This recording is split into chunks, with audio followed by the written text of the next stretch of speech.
Yang harus kalian tahu adalah kalau Anda hari ini masih berpikir bahwa bansos itu tanda negara peduli, coba pikir ulang. Karena mungkin kalian belum melihat jebakan yang sedang disiapkan pelan-pelan. Karena kebaikan yang dibungkus rapi kadang-kadang cuma jadi topeng untuk memperpanjang ketergantungan alias bikin kita kecanduan. Gue gak maksa lo untuk subscribe, tapi kalau lo ngerasa isi video ini mewakili isi kepala lo, ya kenapa enggak?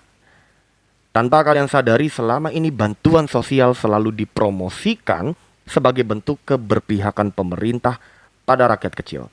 Tiap jelang pemilu bansos dibagikan. Tiap krisis ekonomi bansos digelontorkan. Tapi pernah nggak kita bertanya, kenapa solusi pemerintah selalu bansos? Kenapa bukan lapangan kerja? Kenapa bukan upah layak? Kenapa bukan harga kebutuhan pokok yang harusnya diturunkan? Coba deh lihat kenyataan yang terjadi di banyak desa dan di daerah pedalaman hari ini. Saat pembagian bansos, banyak warga rela antri berjam-jam untuk sekantong beras 5 kilogram. Bahkan kadang ada yang harus ngemis ke aparat desa. Ada yang sampai nangis-nangis karena nggak dapat. Seolah-olah hidup rakyat Indonesia itu cuma bisa bertahan lewat belas kasihan. Apa kita sebegitu tidak bergunanya sampai harus bersyukur ketika negara baik hati ngasih bantuan sosial? Masih ingat saat menjelang pemilu 2024 kemarin? Truk-truk bansos mendadak ramai di berbagai daerah. Dibagiin langsung oleh orang-orang partai. Pakai kaos bergambar calon. Bahkan ada laporan dari Jawa Tengah. Bansos ditahan dulu sampai calegnya datang sendiri ke lokasi. Bantuan yang seharusnya netral dijadikan alat barter suara. Apa itu masih bisa dibilang murni bantuan kemanusiaan? Kalau rakyat terus-menerus dibanjiri bantuan, tapi tidak diarahkan untuk menjadi pribadi yang mandiri, apa bedanya dengan ternak yang dikasih makan cuma supaya jinak? Karena sebenarnya makin banyak rakyat bergantung, maka makin mudah dikendalikan. Makin sulit kita berpikir kritis, maka akan semakin mudah rakyat diarahkan saat pemilu. Ini bukan teori konspirasi.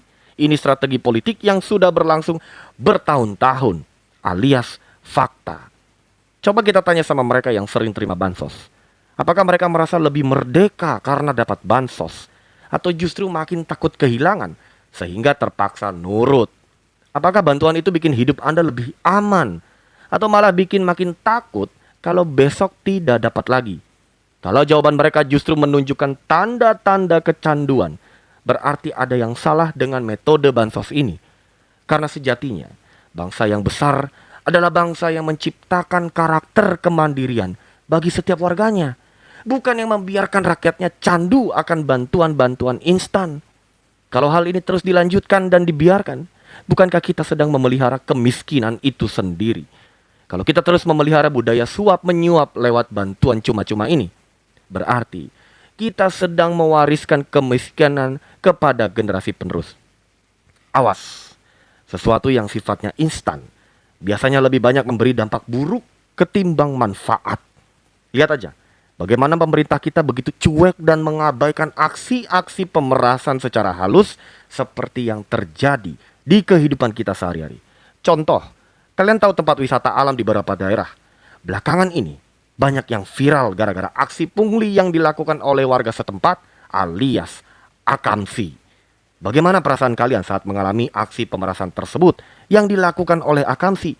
Dengan alasan demi keamanan lah, demi menjaga ketertiban lah, untuk merawat kebersihan lah, dan alasan-alasan yang tidak masuk akal lainnya. Gimana? Jengkel kan? Coba kalian tebak, kenapa hal tersebut masih bisa terjadi sampai saat ini? Jawabannya jelas. Itu terjadi karena para akamsi tersebut bisa mendapatkan penghasilan secara instan. Dan parahnya, pemerintah sebagai pihak yang seharusnya menjaga ketertiban di lingkungan masyarakat ini justru tidak mau peduli dan terkesan membiarkan aksi pungli tersebut terus terjadi. Kira-kira dampaknya apa? Ya jelas, dampaknya adalah citra dan reputasi dari tempat wisata tersebut akan terus merosot. Dan dengan merosotnya reputasi dari suatu tempat wisata, maka muncul sentimen negatif yang membuat tempat wisata itu jadi sepi pengunjung. Yang rugi siapa?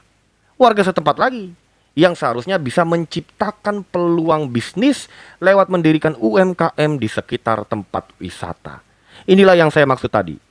membiarkan rakyat menikmati sesuatu hal yang instan, maka di saat yang bersamaan pemerintah sedang menciptakan kerugian bagi warga itu sendiri. Analogi dari kasus tadi juga berlaku untuk urusan bansos.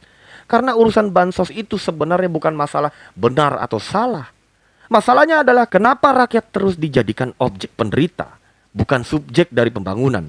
Selama bantuan dijadikan senjata politik, selama rakyat dipaksa diam demi sekilo beras, kita bukan sedang dibantu, kita sedang dijinakan. Dan bangsa yang dijinakan gak akan pernah bisa bangkit. Sedangkan negara-negara maju terus berevolusi dengan menciptakan manusia-manusia cerdas, disiplin, independen, dan mandiri. Maka jangan sampai bantuan yang sifatnya instan ini justru mendoktrin rakyatnya agar tetap berperilaku dan memiliki mental pengemis ketimbang mental pejuang. Sebagai penutup, saya tidak sedang menyalahkan para penerima bansos yang memang berhak menerimanya. Tetapi jika kebiasaan menyuap rakyat dengan hal yang instan seperti bansos ini dan tidak diiringi dengan pembangunan sumber daya manusia lewat mutu dan kualitas pendidikan yang visioner, itu sama saja kita sedang memperlihatkan kepada dunia bahwa mental rakyat Indonesia adalah mental pengemis. Saya tidak mau itu terjadi. Itu sebabnya saya bersuara. Dan suara saya ini bukan sekedar asal bicara. Karena kita sedang menagih akal sehat yang sudah lama ditidurkan. Dan kalau suara ini mewakili isi hati kalian, bantu sebarkan. Karena rakyat juga bisa mikir, bisa ngomong, dan pantas didengar.